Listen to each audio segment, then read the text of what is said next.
This is a real gem to the state of Illinois. 13,000 acres situated along the Mississippi River. It's amazing the work that was conducted out here one time.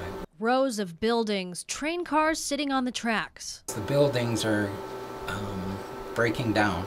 What remains today of the Savanna Army Depot? This area was once an Army base, and it was the largest in World War II, an Army depot. At first sight, words that come to mind might be desolate and decrepit. It's definitely a far cry from the activity that used to go on here.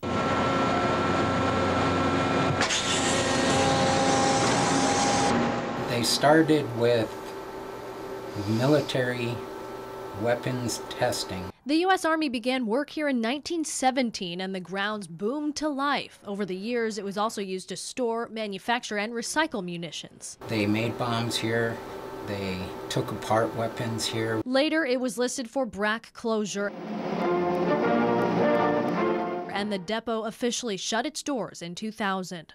It is there because it was part of their recycling. Alan Anderson with the U.S. Fish and Wildlife Services shows us some examples of what possibly remains on the site, part of the reason why today much of the property is out of bounds. There are environmental contaminants that the public can't go into those areas. The areas that are off limits to the public today are surrounded by tall fences like this and posted with signs that say restricted, but you can see you could still get pretty close to many of the old buildings. It might look like a ghost town, but that's because you can't see the activity. There is some work happening with the railroad and efforts to redevelop the area, but Anderson is here for a different reason. The U.S. Fish and Wildlife Service has been developing a national wildlife refuge here for actually 20 years. The Army has transferred over about 10,000 acres, now called the Lost Mound Unit. Only part of it is open to visitors. The work that the military did disturbed some of the habitat that's out here, but it also preserved some of the habitat that's out here.